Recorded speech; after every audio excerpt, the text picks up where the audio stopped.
Hello साथियों, कैसे हैं आप सभी। मैं विवेक एक बार फिर से आप सभी साथियों का आपके अपने परिवार एग्जामपुर में हार्दिक स्वागत करता हूं। हम हैं एग्जामपुर कलम से क्रांति। तो चलिए साथियों, आप सभी जानते हैं कि कल है 6 सितंबर और कल 6 सितंबर को हम लोग क्या कर रहे हैं।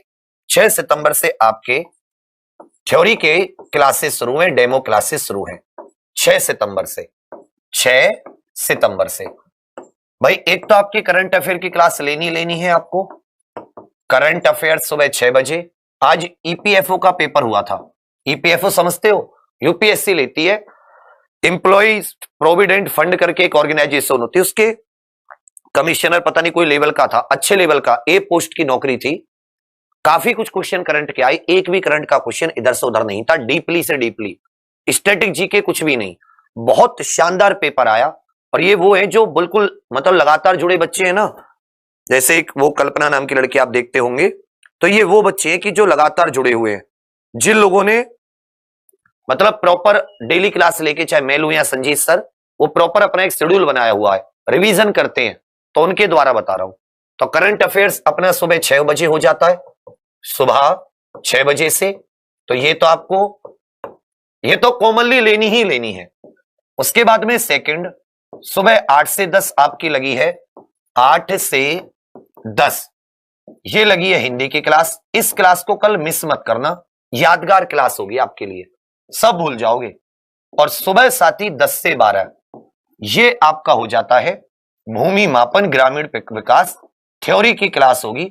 एक एक चीज को गुणा भाग करना, मतलब बिल्कुल ये जितने भी बीघा वगैरह कैसे बदलते, कच्चा बीघा पक्का बीघा, हाथ इंच सेंटीमीटर, ये पूरा का पूरा, जिसमें लंबाई के मात्रक भी पढ़ेंगे, जिसमें क्षेत्रफल मापने वाले और यंत्र भी पढ़ेंगे। किन यंत्रों से हमें गट्ठा वट्ठा ये जो होते हैं यंत्र होते हैं, कि कौन से यंत्रों से जरीब क्या होती है, गट्ठे आदि क्या होते हैं जिनसे मापा जाता है। 3 ही हो गई। चौथी हो जाती है साथी आपकी शाम 6 से 8 गणित की क्लास। तो यही क्लास कल हम आपको, और रात 8 बजे हिंदी वाली तो वो होती है। ये कुछ क्लासें 6 घंटे की करीब में जो मुख्य है, बाकी करंट तो आपको लेनी होती है। इसमें मैं आपको 2-3 चीजें बता दूं कि मैं पूरे के पूरे आपको लगभग 75 डेज का, 75 दिन का आपको 6 सितंबर से छुट्टी उट्टी काटकर, इसमें 6 सितंबर से, और जब भी 75 दिन पूरे होंगे आपको एक प्रॉपर टाइम टेबल दे देंगे, day wise proper time table का एक पीडीएफ आपको मिल जाएगा, अपने उसमें मोबाइल में सेव कर लेना। डे वाइज भी होगा, ये घंटे वाइज भी होगा, टाइम वाइज भी होगा कि 9 बजे क्या होगा, 10 बजे क्या होगा, सब्जेक्ट भी होगा, विषय भी होगा, उसके बाद में इसके टॉपिक भी होंगे, और साथ ही टीचर का नेम भी होगा। और कुछ थोड़ी बहुत चेंज कभी हो सकते हैं, अर्जेंट किसी को कोई इमरजेंसी आपातकाल आ जाता है, अन्यथा कोई दिक्कत नहीं। तो ये कल हमारा विजेता बैच का कल शेड्यूल शुरू होगा। एक मैं बुक्स की बात कर रहा था, तो बुक्स तब लेने में आपको फायदा होगा अगर आप लेना भी चाहते हैं, कि जब इसका पैटर्न आ जाता है। जब तक पैटर्न नहीं आता, तो जो लोगों की उम्र लेखपाल के हिसाब से कोई और एग्जाम उनका पहला नहीं है, जो पैट के बाद में लेखपाल ही करना चाहते थे, और जिनको लग रहा है कि 60 के करीब उनके मार्क्स हैं और वो आराम से क्लियर कर जाएंगे, तो उन लोगों के लिए सिंपल क्या था कि हमने सोचा कि सबसे पहले वो सिलेबस कंप्लीट कर देते हैं कि जो आपके पेपर में आना ही आना है, और जो टॉपिक पिछली बार भी आए थे तो इस बार भी आएंगे। तो इसलिए हमने सबसे पहले ग्रामीण विकास, गणित, हिंदी, और ग्रामीण विकास, गणित, हिंदी और आपका जो कृषि वाली चीजें हैं, इन पर ध्यान दिया है। इन चीजों को थ्योरी वाइज कंप्लीट कराने के बाद में आपकी इस क्लास में एक वर्कबुक का कॉन्सेप्ट और है, कि जो भी चीजें करेंगे उसको वर्कबुक के द्वारा बार बार रिवाइज कराएंगे।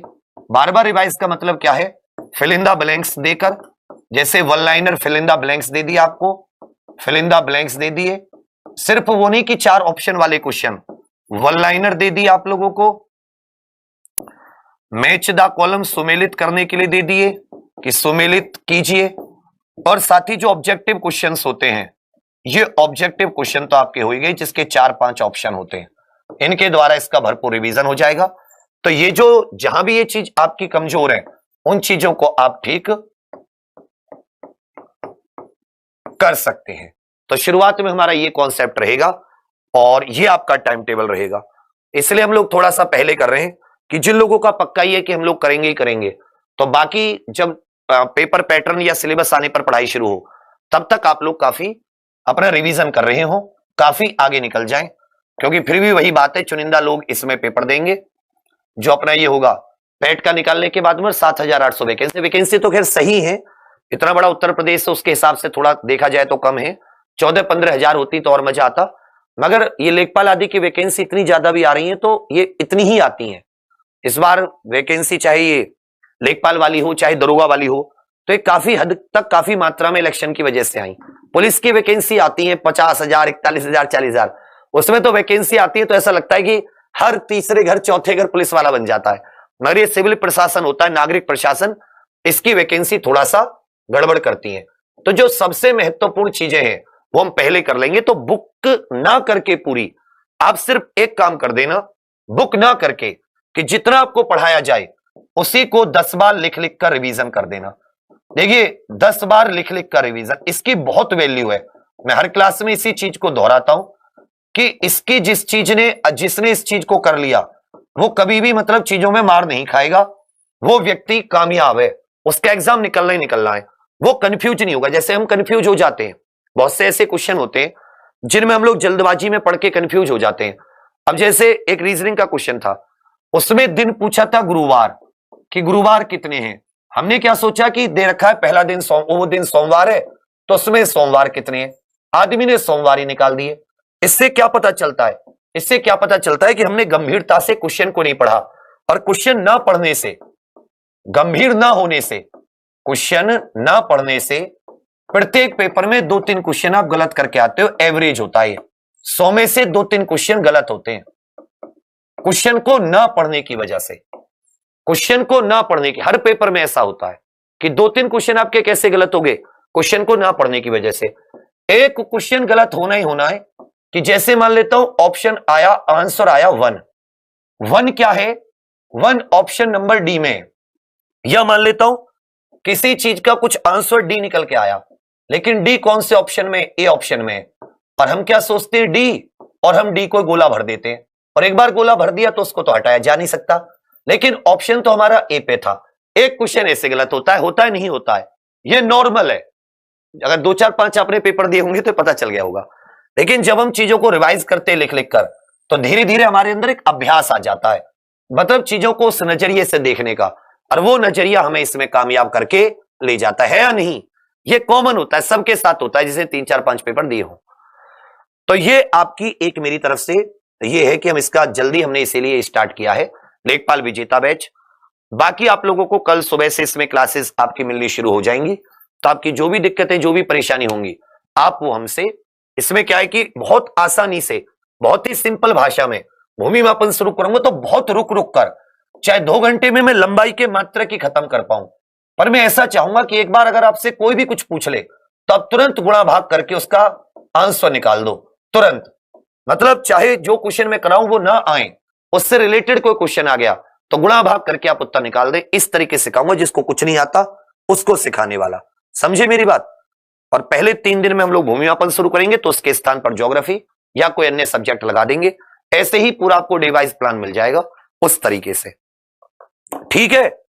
बाकी देखो कट ऑफ वगैरह की जो बातें तो आपको बहुत जल्दी पता चल जाएगी। जिस तरीके से कॉपी जल्दी चेक हो रही है, तो भगवान करे जल्दी रिजल्ट आ जाए, जल्दी आ जाएगा तो भी अपना फायदा है कि अपने को पहले से पैटर्न पता होगा, उसके हिसाब से कि कितने लोगों ने कितना एग्जाम निकाला है वो सब आपको पता चल जाएगा। तो वो जितने लोगों का निकलेगा वो लोग एग्जाम की तैयारी करने लगेंगे, बाकी लोग दूसरे एग्जाम के किसी की। और उससे पहले हो सकता है पेपर पैटर्न, ये सिलेबस कुछ ही दिन में जारी कर दें, तो और बेहतरीन ढंग से आप अपने टारगेट को हासिल कर सकते हैं। अच्छी नौकरी होती है, अच्छी इसमें अपना पोस्टिंग का भी बहुत सिंपल है कि अपने जिले में होती है, और थोड़ा सेटिंगबाजी से आसपास भी मिल जाती है, इसमें इतनी दिक्कत नहीं होती। बढ़िया जॉब है, इज्जत की जॉब है। अभी यहां भी सीखना पड़ेगा ये भूमि मापन, क्षेत्रफल, ये सब गंटर जरीब का प्रयोग और गट्ठे बट्ठे का, और ये आपको जब आप ट्रेनिंग करोगे वहां भी आपको ये सारी की सारी चीजें सीखनी पड़ेंगी। क्योंकि प्रशासन जो होता है उसका सबसे छोटी इकाई जो होती है गांव, और गांव में जो सबसे मुखिया होता है, मतलब एक तरीके से सरकारी प्रशासन का, वो अपना लेखपाल ही होता है, जो पूरी की पूरी राजस्व से लेकर और बाकी सारी चीजों को संभालता है। तो ये अच्छा मौका आप लोगों के पास है 7,882 वैकेंसी में आने का। लड़कियों आप लोग विशेष ध्यान दें, आप लोग गणित में बहुत ज्यादा दिक्कत बताती हैं। अब ये मत कहना कि गणित की दिक्कत, अगर यहाँ गणित में दिक्कत रही ना तो कोई तुम्हें पूछने वाला नहीं है तुम्हारी समस्या को। और तुम्हें लगता हो कि जी गणित की दिक्कत होगी, घर पे बता दूंगी मेरी तो गणित सही नहीं था। अरे तो तुमने भाई ठीक क्यों नहीं किया? गणित कोई और आके तो तुम्हारा ठीक करेगा नहीं, कि आपके लिए कोई और आके गणित का क्वेश्चन सॉल्व करेगा? करने तो आपको ही थे ना। या तो कहीं ना कहीं कमी रही आपके रिवीजन में। अगर भाई मैं कहूं अरे कुएं वाला वो रस्सी होती है, उसे कौन सा वो होता है इतनी कोमल होती है कि गड्ढा डाल देगी, क्यों डाल देती है वो गड्ढा किसी चट्टान में? अरे क्योंकि वो बार बार उस चीज को करते। यही तो मैं कहता हूं बार बार अभ्यास करो। अगर किसी ने मुझे बताया कि 10% ऑफ एक्स बराबर 10% ऑफ एक्स बराबर 100, तो एक्स कितना? अगर ये क्वेश्चन कहीं पे आ गया तो वो आपको भाई टीचर बताएगा तो कि भाई ऐसे करना। मान लो अगर मेरे सिंपल तरीके से भी करोगे, अब ये जो है नीचे होता है ये इधर जाके गुणा हो जाता है, तो 100 की 100 में गुणा करी, और जो इधर वाली वैल्यू होती है ऊपर वाली वो नीचे आ जाती है, मतलब हर ये अंश बन जाता है और अंश हर बन जाता है। काट दिए तो कितने हो गए? एक्स की वैल्यू 1000 आ गई। अब यहां पे 10% ऑफ एक्स की जगह कह दिया कि 20% ऑफ एक्स 500 है। अरे तो क्या फर्क है, डिजिट तो चेंज हुई। और इसी चीज को तुम समझ समझ के 3-4 बार करोगे या करोगी तो, क्योंकि अभी यहां पे एक वैल्यू होती है ऑफ का मतलब गुणा, कि एक्स कोई चीज है इसका 10% मतलब 1/10 हिस्सा 100 है, तो 10 हिस्से कितने होंगे? 1000। कुछ लोग आपको सीधे करके सिखा देंगे ऐसे, कुछ लोग मेरी तरह से सिखाएंगे। तो धीरे धीरे जब तुम सीखोगे तो तुम फिर वैल्यू तो चेंज होंगी। एक तरीके के क्वेश्चन आ गए तो दूसरी तरीके के क्वेश्चन आपको आने लगेंगे। लेकिन अगर तुम करोगी नहीं क्वेश्चंस को, आप क्लास ही नहीं देखोगी या करोगी नहीं, तो बच्चा फिर कैसे होगा? आप गणित के क्वेश्चन छोड़ के आओगी। और चलो पेट में छोड़ा है 5 नंबर का था, कोई बात नहीं, क्या यहां पर आप जोखिम उठा सकते हो गणित के क्वेश्चन छोड़ने का? कम से कम 20-25 नंबर का होगा, क्योंकि भाई एक बंदा है लेखपाल बनेगा, गुणा भाग नहीं आएंगे तो कैसा लेखपाल बनेगा? वो बड़ी बड़ी गुणा करनी होती है, चलो कैलकुलेटर लेकर कर लेगा, लेकिन जो क्षेत्रफल के मापन होते हैं वो तो बड़ी दिक्कत हो जाएगी ना आपको। खेत वेत नापने पड़ेंगे, खेत टेढ़ी होती है, खेत की जो हद होती है कहीं पर टेढ़ी होती है, कहीं पर किसी ने तालाब कब्जा रखा होगा। फिर वहां ट्रेनिंग में जाओगे, वहां भी आपको समझ में नहीं आएगा गणित, तो वहां भी पढ़ना, फिर वो 4 डांट मारेगा। ट्रेनिंग में तो तब पहुंचोगे जब तुम पेपर पास करोगे। ट्रेनिंग तो बहुत दूर की बात है, हुनूज दिल्ली दूरस्थ, हुनूज ट्रेनिंग दूरस्थ, अभी ट्रेनिंग दूर है। तो इस रास्ते, इस पुल से तो आपको पार करना ही होगा। ये तो दरिया है, अगर आप इसे आग का दरिया समझ रहे हो गणित को, तो ये आग का दरिया तो आपको निश्चित पार करना ही होगा। बिना इसके पार किए आप लोग पार नहीं जाओगे, ये बात आप अच्छे से समझ लीजिए। तो इसलिए मैं कह रहा हूं कि जो टॉपिक आपका कमजोर है, जो चीज आपकी कमजोर है, उसे बार बार रिवाइज करके, बार बार सीख के आप लोग तय कर लीजिए कि आपको करना क्या है। और तय हो जाए तो हमें भी आके बता देना, अन्यथा आप खूब कहोगे मन में, खूब प्रतिज्ञा लोगे, लेकिन आप जब तक रिवाइज नहीं करोगे 10-10 बार लिख के, कोई बात फायदा नहीं होगा। करो ये उस चीज के लिए जो बंदा एवरेज है, औसत छात्र है, जो बहुत अच्छे हैं पढ़ाई में, जिसको देखते ही बिल्कुल एकदम सोफिया रोबोट बन जाते हैं, तो भाई वो तो उनका तो उन्हें सलाम है। और तुम लोग बन जाओ, तुम्हें भी सलाम कर देंगे। लेकिन सबसे ज्यादा मजा आता है कि जब तुम्हें नहीं आता और तुम उस चीज को सीखो। तुम्हें नहीं आता कोई बात नहीं, इसमें कोई बुराई नहीं है, हर चीज हर एक बंदे को नहीं आती। अब डॉक्टर को इंजीनियरिंग नहीं आती, इंजीनियर को डॉक्टर नहीं आता, डॉक्टरी नहीं आती, तो कोई बुराई नहीं है कि आपको हर चीज आए। लेकिन अगर आपके रास्ते में, आपकी मंजिल में कोई चीज आपको सीखनी है, उस चीज को आप छोड़ देते हो या उसे अपनी कमजोरी बने रहने देते हो, तो आप मंजिल तक नहीं पहुंच जाओगे। यह सबसे बड़ी बुराई है। तो जो आपका डर है, जो आपका कमजोर सब्जेक्ट है, जो विषय है, उससे अपना सबसे मजबूत विषय बनाओ। वो कमजोर है जब तक वो आपके रास्ते की रुकावट है। मंजिल के रास्ते में कुछ ना आए, ना घर, ना बार, ना भाई, ना बहन, ना माता, ना पिता। मंजिल मेरी, मंजिल के रास्ते में कोई नहीं चाहिए। और जब मैं घर वालों को मंजिल के लिए छोड़ सकता हूं, तो सब्जेक्ट की तौकात क्या, उसको सीख के रखूंगा। सीखिए, पढ़िए, बढ़िया लेखपाल बनिए। लेखपाल का टेस्ट आराम से निकाल लोगे। जो पेट में गलतियां की उनको मत दोहराना, उन्हें अपना मजबूत पक्ष बनाइए, बैठे पेपर में आराम से। बाकी क्या कट ऑफ, ये सब, ये तमाम जमाम 100 के करीब तो कौरव थे। क्लियर है बात? 5 पांडव थे, 1 द्रोणाचार्य थे। इसका मतलब जैसे लाखों बच्चे पेपर दे रहे हैं, लाखों बच्चे तैयारी करते, ऐसे ही मानो। वो बहुत अच्छा उदाहरण है कि जब सब कुछ सिखा दिया और टेस्ट पर आए, तो द्रोणाचार्य ने बारी बारी से पूछना शुरू किया। एक चिड़िया उन्होंने एक पेड़ की डाल पर रख दी, सबसे कहा कि तुम्हें दिखाई क्या दे रहा है। द्रोणाचार्य जानते थे कि निशाना तो तब लगाएंगे जब इनको पता होगा कि इनका निशाना क्या है, इनकी मंजिल क्या है, तो मंजिल तक तो तुम तब पहुंचोगे कि जब तुम्हें पता होगा तुम्हारी मंजिल क्या है। लेकिन मंजिल से पहले तुम्हें कट ऑफ चाहिए। मंजिल से पहले तुम्हें मेरा दोस्त क्या कर रहा है, मेरा दोस्त कहां से पढ़ रहा है, मंजिल से पहले मेरी वाली कहां से पढ़ रही है, मेरा वाला कहां से पढ़ रहा है, उसकी वाली उसके वाले कहां से पढ़ रहे हैं, ये सब चाहिए। कौन कौन रिश्तेदार कितना पढ़ रहा है, उसके कितने नंबर आए, तीसरी चीज ये चाहिए। चौथी चीज, मैं तो बहुत गरीब हूं, मैं जिंदगी में कुछ नहीं कर सकता, बस मुझे रोटी ला के दे दो, मैं काम कर लूंगा अपना। अरे तो गरीबी मिटाई जाती है। हाथ दिए थे ना दो भगवान ने, मजदूरी कर सकता है ना, 500 रुपये दिहाड़ी मिलती है शहर में, 400 तो गांव में भी मिल जाती है। 4 दिन कर ली 1600 रुपए, पूरे महीने पढ़ाई चल सकती है तेरी, पूरे महीने 26 दिन पढ़ ले, 4 दिन मजदूरी। मैं हूं ना तेरी जगह, मैं मजदूरी कर लूंगा, लेकिन मैं रोना नहीं रोऊंगा, दुनिया भी नहीं देखूंगा।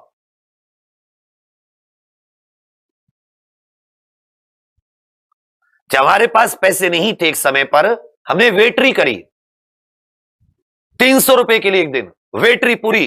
कभी यहां रख के उसे पकौड़ी किसी प्लेट सी को, कभी यहां रख के, लीजिए ma'am, please ma'am, ma'am what do you want, salty और स्वीटी, बस सॉल्टी और स्वीट, नमकीन या मीठा। तो जिंदगी है मेरे दोस्त, इससे हार क्यों माननी, रोना किस बात का। अरे 2 हाथ 2 पैर ईश्वर ने दिए थे, उनका सोचो जिनके पास ये सब नहीं होता, वो भी तो मेहनत करते, वो भी तो खाते हैं। अभी हमारे ऑफिस के उधर एक जो अपने नेत्रहीन लोग होते हैं, उनका हॉस्टल है। उनकी दिन, जब तुम्हें ये होना कि तुमसे कुछ नहीं हो सकता, उन नेत्रहीन लोगों की दिनचर्या देख कर आओ। किसी के मोहताज नहीं है, वो खुद आते हैं, भरी रोड पार करते हैं, कोई रोड पार करा देता है, अपनी जॉब करते हैं, अपनी नौकरी करते हैं, खुद खाते हैं अपना कमा के, किसी के आगे नहीं मैं बहुत गरीब हूं, मेरे पे, मैं तो मुझे एहसान कर दो, मुझ पे मेरी नौकरी दे दो, मुझे तो सीधा राजस्व परिषद का अध्यक्ष बना दो। 4 दिन दिहाड़ी करके भी, और हजारों एग्जाम्पल है लोगों ने जो ये पाया है, मेहनत करके पढ़ाई, भीख ना मांग के, किसी तरीके से रोना ना रोके, अपने दम पर खड़े होके, इन हाथों का इन पैरों का भरपूर इस्तेमाल करके, दिमाग का। तो उसको जब अर्जुन की परीक्षा हुई तो सब अपना रोना रो रहे, बोले किसी को दिख रहा कि मुझे तो पेड़ पे लगे फल दिख रहे हैं, किसी को दिख रहा कि मुझे तो पेड़ पे फल दिख रहे हैं, पत्ते दिख रहे हैं, आसमान भी दिख रहा है। ऐसे सब। एक व्यक्ति था जिसका कोई लक्ष्य नहीं था, उसका जिंदगी में एक ही लक्ष्य था, चिड़िया की आंख, वही टेस्ट था। उसे बोला जी मुझे कुछ दिख ही नहीं रहा दुनिया, मुझे चिड़िया की आंख दिख रही है। यही है जीवन में, क्या तुम्हें दिख रहा है? हजारों लाखों चीजें या सिर्फ एक चीज जो दिख जाएगा कर जाएगा, जिसने अपना जीवन ही समर्पित कर दिया। ये नौकरी हो, लेखपाल हो, एसआई हो, पीसीएस हो, आईएएस हो, बना वही है जिसने समर्पित किया है। जो रोया है उसका आज तक कुछ नहीं हुआ। अब वो पीछे चाहे अपना 100 बात कर दे, पढ़ा नहीं होगा, रोया होगा। 2 ही कारण होते हैं, जो पढ़ा है उसे लक्ष्य अपना पता है, खट्टे से निकल गया, दूसरे लोग उसकी बात सुनते हैं, ऐसे माइक लेके वो बताता है दुनिया में। हद है यार। कर वो इतने तो बच्चे तो हो नहीं, ग्रेजुएट हो सारे के सारे, और लगभग कुछ ग्रेजुएट नहीं भी होंगे, 10वीं 12वीं तो की है ना, दुनिया तो देख ली, क्या अच्छा है क्या बुरा है, घर की कंडीशन भी देख ली होगी, आम परिवारों से आते होंगे। कोई अच्छा काम करना हो जिसमें ज्यादा पैसे, कोई बीमार हो गया तो हमेशा 90% हमारे स्टूडेंट ऐसे हैं जिनके परिवार वालों को कर्ज लेना पड़ता है बीमार व्यक्ति को दिखाने के लिए। अगर घर में कोई बीमार हो जाए, 10-20-30 हजार की जरूरत हो तो किसी से उधार मांगने पड़ते हैं। यह है हमारे घरों की सच्चाई, जो हमारे स्टूडेंट है, जितना मैं अपने विद्यार्थी को जानता हूं। तो तुम्हें वो कभी परिस्थिति बदलने का अंदर से उठता नहीं है। जब अंदर से यहां से उठेगी ना कि मुझे वो परिस्थिति बदलनी है, मैं कह रहा हूं वो लोग भी बनते हैं जिनके पास किताबें नहीं होती, मोबाइल नहीं होता, वो लोग भी मांग कर, किताबें पढ़कर, लाइब्रेरी जाकर, कुछ भी करके वो भी रास्ता ढूंढ लेते हैं, और रास्ता बताने वाले तो हजारों हैं भारत में। अब तुम्हारे पास रास्ता है, लेखपाल, सब कुछ है, कैसे करना है देख लेना। कल सुबह 6 बजे से क्लासेस शुरू है, 6 सितंबर। विजेता 30 करके 30% कोड है एग्जाम्पल ऑफिशियल ऐप पर, लेखपाल विजेता बैच का। बाकी मेहनत करो ईमानदारी से, निश्चित मंजिल मिलती है, सबको मिली है, तुम्हें भी मिलेगी। वो गरीब ही थे पीजे अब्दुल कलाम, बाबा साहब गरीब ही थे उन जमानों में। कौन इंग्लैंड जाने की सोच सकता था? सिर्फ अपनी मेहनत के दम पर बंदा कहां पहुंच गए, क्या बदल के रख दिया दुनिया को। कहां उनकी विदेशी यूनिवर्सिटियों में पढ़ाई होती है। पीजे अब्दुल कलाम अखबार बेचते थे, गरीब घर एकदम, नाव चलाने वाले पिताजी, नाव, वो भी धंधा उनका चौपट हो गया। वो बंदा भारत का दुनिया के यूरोपियन पार्लियामेंट में जाके वो भाषण दे रहे हैं। हम आज तक उनकी जयंती मनाते हैं, सदैव नमन करते हैं। लाल बहादुर शास्त्री गंगा जी पार करते थे, बाकी किताबें और अपनी पोशाक किसी और बच्चे को दे देते थे, और पैसे नहीं होते थे नाव के गंगा, वो नहीं करते थे उसे बाबूजी मुझे बिठा लो, बाबूजी मुझे बिठा लो। वो कहता था दम है, हाथ दिए गंगा मैया पार करके जाऊंगा, और बना। वो लोग होते हैं, मिट्टी का शरीर होता है लेकिन लोहे का दिल होता है, डिग नहीं सकते वो, हार नहीं मानते वो, और वो ही नीचते। अब तुम देख लो, छोटी सी जिंदगी है, कुछ कर लेना है, अंतिम मौका है, कर जाओ, इतना पढ़ो दुनिया दीवानी हो जाए कि ये कुछ बच्चा था। मिसाल दें लोग, इसके जैसा बनो, इसके जैसा पढ़ो, अन्यथा कोई फायदा नहीं है चुटकुले करने में, कमेंट्स में। जिंदगी यही रह जाएगी चुटकुलों में, तुलना करने में। मस्त मौला पढ़ाई करो, जो लोग तुमसे तुलना करें, समझे। धन्यवाद। एग्जाम प्रो ऑफिशियल ऐप पर विजेता बैच अवेलेबल है, जरूर ज्वाइन करना। इतिहास रचना है तुम्हें उस बैच से। बाकी हम सब लोग कल सुबह 6 बजे मिलते हैं। अभी 10 बजे से हमारी मूल विधि की क्लास है, हम लोग उसे कंप्लीट करते हैं। थैंक यू, धन्यवाद।